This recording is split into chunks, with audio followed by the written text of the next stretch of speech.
नमस्कार, आप देख रहे हैं निष्कर्ष भारत। मैं हूं आपके साथ शालिनी सिंह। बिहार में लोकसभा चुनाव को लेकर के सरगर्मी तेज हो गई है।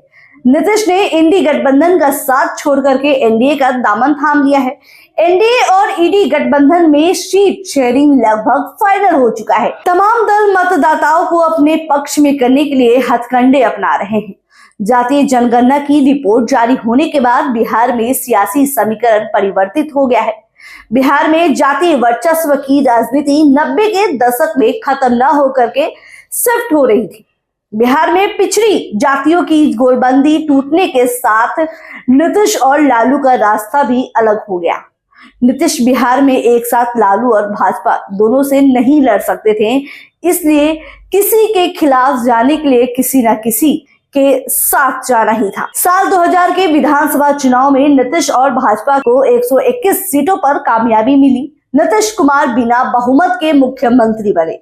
नीतीश कुमार ने 2 अक्टूबर 2023 को जातीय जनगणना की रिपोर्ट जारी की, तो इसे सीएम का 2024 के चुनाव से ठीक पहले ट्रम्प कार्ड माना गया था। तब नीतीश महागठबंधन सरकार का नेतृत्व कर रहे थे। जातीय जनगणना की रिपोर्ट ने मंडल कमीशन के दौर के बाद ओबीसी सियासत गरमाने का नया रास्ता दे दिया है। 1979 में पिछड़ी जातियों को आरक्षण देने के लिए मंडल कमीशन बनाया गया।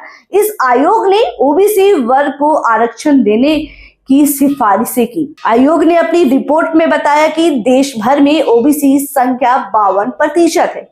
उन्हें सरकारी नौकरियों में 27% आरक्षण दिया जाए। बताते चले कि मंडल कमीशन की अध्यक्षता बीपी मंडल ने की थी।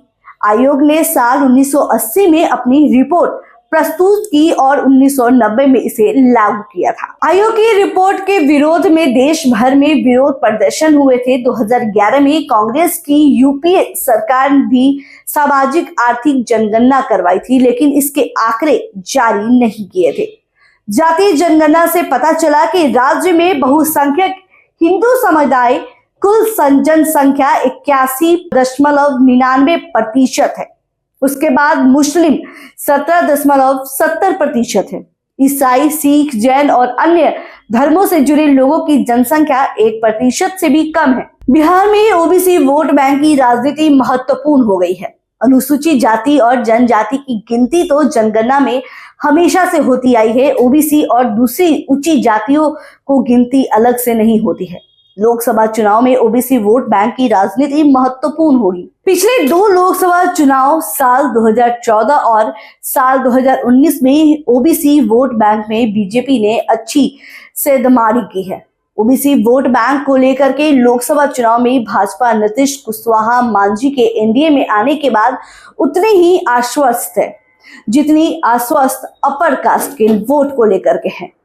अपर कास्ट का वोट बैंक भाजपा के साथ हमेशा से रहा है, चाहे बीजेपी चुनाव हारे या जीते।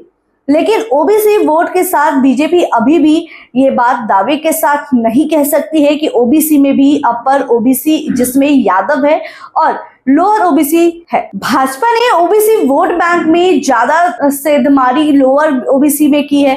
अपर ओबीसी भी अभी भी लालू के राजद के साथ ही है। साल 1996 से लेकर के 2019 तक भाजपा का ओबीसी वोट शेयर 20% से बढ़कर 37% हो गया है। वहीं क्षेत्रीय पार्टियों के लिए ये वोट शेयर 41% से घटकर 26% रह गया है। साल 2020 में बिहार के विधानसभा चुनाव में 19% ओबीसी वोट भाजपा को मिला और राजद को 29%।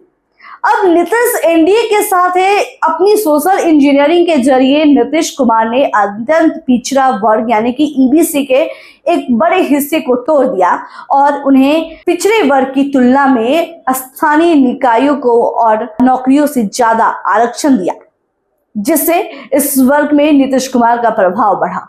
ईबीसी के समर्थन की मदद से ही नीतीश कुमार बिहार में लालू प्रसाद यादव को सत्ता से बाहर कर पाए थे। सर्वे के मुताबिक ईबीसी की आबादी 36.1% है, वहीं पिछड़ी वर्ग की आबादी 27.12% है। यह ईबीसी के बीच नीतीश कुमार के दबदबे के कारण ही संभव है कि इतने लंबे समय से बिहार के मुख्यमंत्री बने हुए हैं। आपको ये खबर कैसा लगा हमें कमेंट बॉक्स में जरूर बताएं। कैमरामैन अमित के साथ मैं शालिनी सिंह, धन्यवाद।